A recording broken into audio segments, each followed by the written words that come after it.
E se a descoberta mais, perturbadora sobre a mente humana for que, sabe, toda vez que a gente abre a boca para dar uma opinião, não somos nós que estamos falando. Nossa, E se, no fundo, a humanidade agir como um boneco de ventríloco da história, que jura de pés juntos que mexe a própria boca por livre e espontânea vontade, né? essa é uma imagem bem desconfortável de se imaginar logo de cara. Especialmente porque nós fomos criados com a expectativa de uma soberania absoluta sobre o nosso pensamento. Há aquela velha ideia de que o cérebro é um maestro perfeitamente racional, né? Aham. E o vocabulário é só a orquestra obediente ali. A pessoa pensa numa ideia original, levanta a batuta, escolhe a palavra exata no dicionário mental e, a boca simplesmente executa o comando. Pois é reconfortante pensar assim. Mas a nossa missão de hoje, ao mergulhar profundamente nesta nova análise, é justamente ver esse maestro perder a batuta. O objetivo é investigar o que realmente acontece nos bastidores da nossa comunicação diária, para quem está acompanhando a gente. Exatamente. Hoje, nós temos o trabalho de desvendar uma pilha assim fascinante de artigos acadêmicos complexos. Tem textos da revista Heterotópica, Caedres do GRM, Cielo e Historical Social Research, e todos eles dissecam a obra de um filósofo e linguista francês chamado Michel Peixot e a tal da análise do discurso. E o grande choque de realidade que o Peixot nos traz, assim, a tese central que atravessa toda essa discussão, é a de que nós não utilizamos os nossos discursos. Na verdade, nós somos servos deles. Caramba! Servos? Servos. A língua não é um meio transparente, sabe? Uma vitrine neutra de vidro através da qual nós descrevemos o mundo. Ele é uma materialidade opaca e profundamente carregada de história. Espera, me deixa tentar processar o peso dessa afirmação.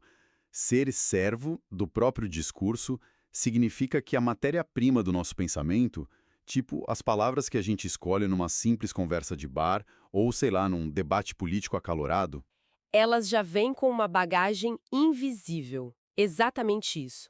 Quando alguém fala, não está apenas transmitindo informações puras ou ideias que nasceram do zero, naquele milissegundo. Essa pessoa está ativando uma rede inteira de ideologias e memórias coletivas. É a história falando através do indivíduo, sabe? aham, E para entender como essa mecânica do ventríloco funciona, a gente precisa fazer um pequeno desvio para o século XVII. século XVII. Isso, muito antes da linguística moderna sequer existir. A gente precisa olhar para as ideias do filósofo Spinoza. Spinoza. Confesso que a ligação não é muito óbvia para mim. Como que um filósofo do século XVII ajuda a explicar a forma como as pessoas, discutem nas redes sociais ou no ambiente de trabalho hoje em dia? A conexão é genial. O que o Pechan resgata do Spinoza é a demolição completa de um preconceito milenar, assim, a ilusão de que a mente tem um comando, um império isolado e absoluto sobre o corpo. Tá. O Spinoza analisa a fundo o conceito de decreto, ou decretum, né, em latim. Basicamente, a humanidade tem essa convicção inabalável de que escolhe as palavras por livre e espontânea vontade. Nós achamos que o ato de falar ou de nos calarmos está sob o poder exclusivo da nossa mente consciente. O que, intuitivamente, parece fazer todo sentido para qualquer um de nós. Eu decido falar, eu vou lá e falo. Parece, mas há uma falha fundamental nessa intuição. O Spinoza aponta que nós só conseguimos falar uma palavra se nós nos lembrarmos dessa palavra. A nossa memória fornece os tijolos para construirmos a frase. E olha só o pulo do gato. Manda. Não está no nosso poder absoluto decidir o que nós lembramos ou o que nós esquecemos. A memória nos é dada pelas nossas vivências corporais, pelos nossos afetos e pelo ambiente em que fomos forjados. Ok, vamos desvendar isso. Então a matéria-prima do meu chamado livre pensamento já foi pré-selecionada pelo ambiente ao meu redor antes mesmo de eu abrir a boca. Sim, total. O Spinoza usa uma figura muito poderosa para descrever o ser humano que o Peixoto adota de braços abertos na análise do discurso, que é a figura do sonâmbulo. Sonâmbulo. Pensa num sonâmbulo. Ele levanta, caminha pela casa, desvia de móveis, navega pelo mundo físico de uma forma até complexa, né? Mas ele está completamente inconsciente do que está guiando os seus passos. Entendi. Para essa linha de pensamento, o indivíduo comum que acredita estar decretando livremente as suas opiniões é como esse sonâmbulo. Ele sonha, de olhos abertos, que escolheu a sua própria servidão. Aquilo que nós chamamos de livre decreto é, na verdade, um decreto que nos foi imposto de fora. Nossa, voltando àquela imagem que eu trouxe no início, a do ventríloco. É como se a humanidade agisse como um boneco de ventríloco que desenvolveu uma consciência meio limitada, né? Exato. Ele ganha um crachá com o próprio nome, olha pro espelho, vê a própria boca mexer e diz: "Ah, olha só, sou eu quem gera a minha própria voz." Aham. Mas, paradoxalmente, ele usa essa consciência para negar que tem fios o controlando. A estrutura social dá a ele essa ilusão de autonomia justamente para que ele nunca procure por esses fios. Essa é uma tradução perfeita do que ocorre. É o mecanismo que molda nossa relação com a ideologia, que é um conceito que a gente pega muito emprestado do Althusser, que é a interpelação. Interpelação? Como assim? É a ideia de que a ideologia chama, sabe? Ela interpela o indivíduo para ser um sujeito, ela dá um nome, uma identidade e constrói a ilusão de que ele é a fonte original de seus pensamentos. O Peixoto vai além e afirma que a nossa memória é, no fundo, apenas o esquecimento do esquecimento. Esquecimento do esquecimento. Que frase forte. Quer dizer que nós absorvemos as palavras de fora, esquecemos que elas nos foram ensinadas e impostas, e depois passamos a vivê-las como se tivessem brotado organicamente de dentro da nossa cabeça. De forma muito clara, assim. É por isso que a gente esquece que esqueceu, sabe? Isso levanta um problema prático gigantesco para quem tenta estudar a comunicação de forma séria. Porque, se somos todos sonâmbulos ideológicos, e se as palavras que a gente usa já vêm infectadas com uma bagagem invisível, Isso. como é que um pesquisador consegue analisar um texto de forma científica sem ser enganado pelas suas próprias ilusões? Afinal, o cientista também está usando palavras para analisar outras palavras. Essa é a grande ruptura metodológica e isso nos leva às ferramentas de pesquisa. É o que separa a análise do discurso, essa linha francesa do Peixoto, da tradição clássica que a antecedeu, conhecida como análise de conteúdo. A clássica análise de conteúdo da Laurence Bardin, né? Essa mesma. A análise de conteúdo clássica olha para um texto de uma forma muito pragmática. Ela pega um documento, conta palavras, categoriza as frequências e trata o texto de forma transparente. Tipo, se a palavra liberdade aparece 50 vezes num discurso, a análise de conteúdo vai concluir: este texto é sobre liberdade. Ela surfa ali só na superfície, foca no conteúdo puro. Exato. Já a análise do discurso foca no sentido. E pro Peixoto, o sentido não está colado na palavra. O sentido não é algo inerente que fica repousando pacificamente dentro das letras. Dá para me dar um exemplo prático disso? Porque eu acho que aqui a gente tem aquele exemplo exato das fontes, né? A frase dando o que se recebe. Perfeito. Esse exemplo é maravilhoso. Porque é uma construção simples. Se a gente aplicasse a análise de conteúdo, a gente ia contar a palavra dando e a palavra recebe, e ia classificar como, reciprocidade ou troca. E o trabalho pararia por aí. Mas a análise do discurso diz, alto lá, o sentido muda. Se essa frase é dando que se recebe for dita por um padre franciscano, o sentido ativado é o da caridade cristã, do sacrifício. Mas se pegarmos a mesma frase, dita por um político negociando cargos nos bastidores, o sentido vira corrupção, toma lá da cá. Aham.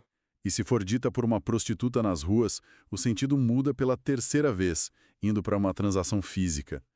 As condições de produção mudam tudo. Tudo. A palavra muda de sentido de acordo com a posição de quem a emprega. Mas aí eu preciso te dar um pushback. Eu preciso provocar. Pode provocar.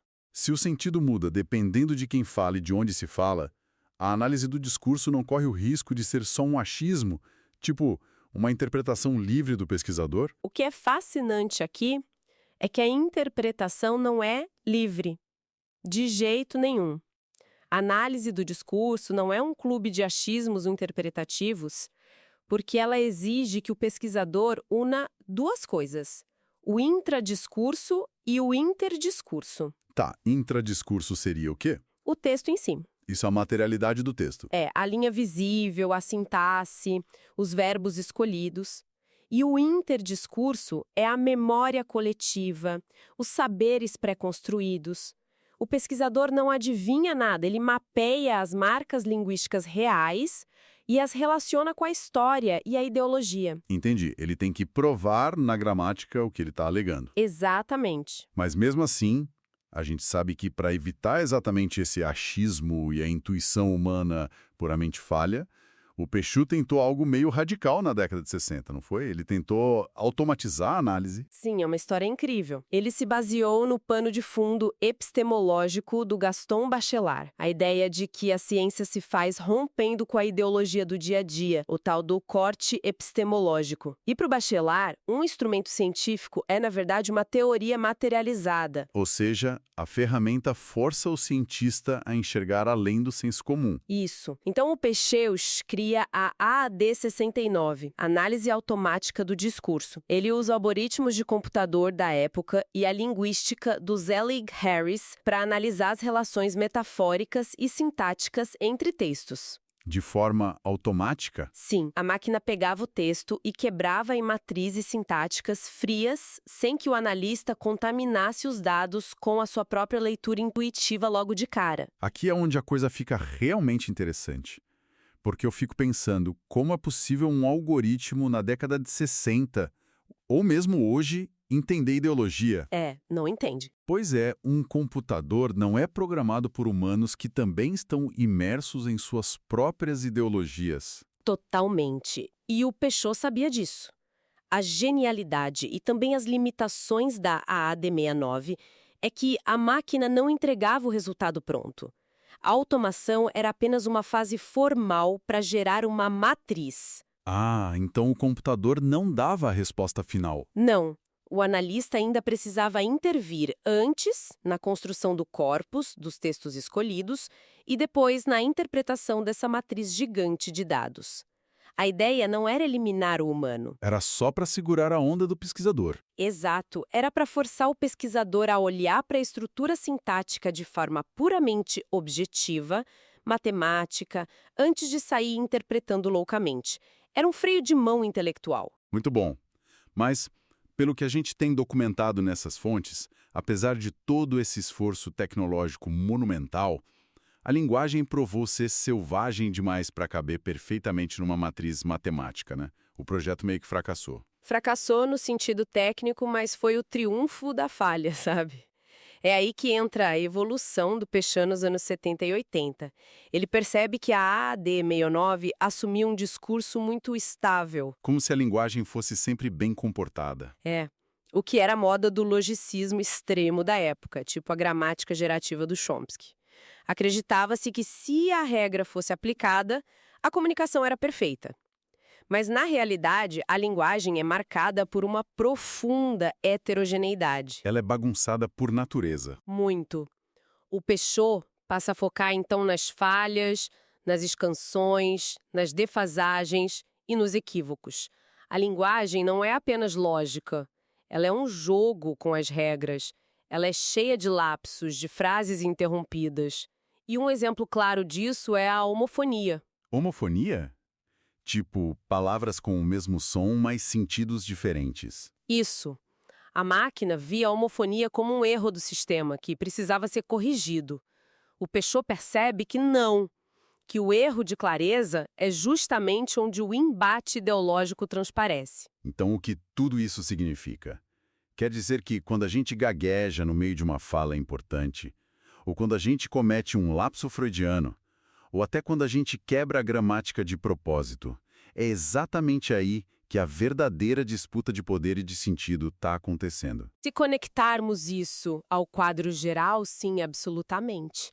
A assimetria, o equívoco e a resistência da linguagem são a prova empírica de que há uma luta de classes e de ideologias acontecendo na própria gramática. Uau! Se o indivíduo fala o idioma de forma perfeitamente polida, totalmente formatada, ele está só operando a manutenção do controle. A mudança social exige desobedecer a esse comando invisível da linguagem. O real da língua mora na falha. Cara, isso amarra a nossa jornada de hoje de um jeito sensacional.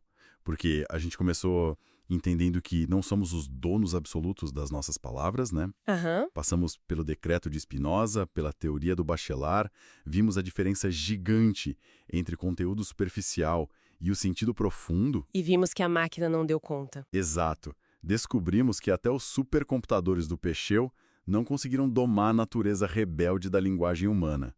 E eu acho que a lição prática para quem escuta a gente é passar a ouvir os discursos do dia a dia, seja na política, na mídia, no trabalho, não apenas pelo que eles dizem literalmente, mas pelo que a história está dizendo através de quem fala, sabe? Com certeza, é aprender a ouvir a estrutura falando. E isso me leva a deixar uma última pulga atrás da orelha para quem nos ouve refletir de forma independente. Manda. O Peixeu descobriu que o real da língua, tipo a resistência, a fuga desse controle ideológico, acontece justamente nas infelicidades do discurso, nos erros, nas falhas e nos atritos da gramática.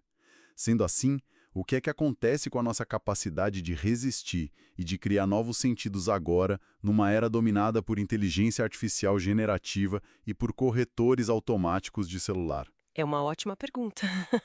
Porque essas ferramentas são programadas especificamente para higienizar, padronizar e apagar instantaneamente qualquer falha, qualquer lapso ou quebra sintática do nosso texto, antes mesmo da gente enviar. Se a falha é a nossa salvação, estaríamos nós automatizando a nossa própria submissão ao decreto? Pois é, uma reflexão que não dá para ignorar hoje em dia. Fica aí o pensamento para a galera explodir a cabeça depois do episódio de hoje. Um grande abraço para quem ficou com a gente nessa imersão, fiquem atentos aos fios invisíveis e até o nosso próximo encontro.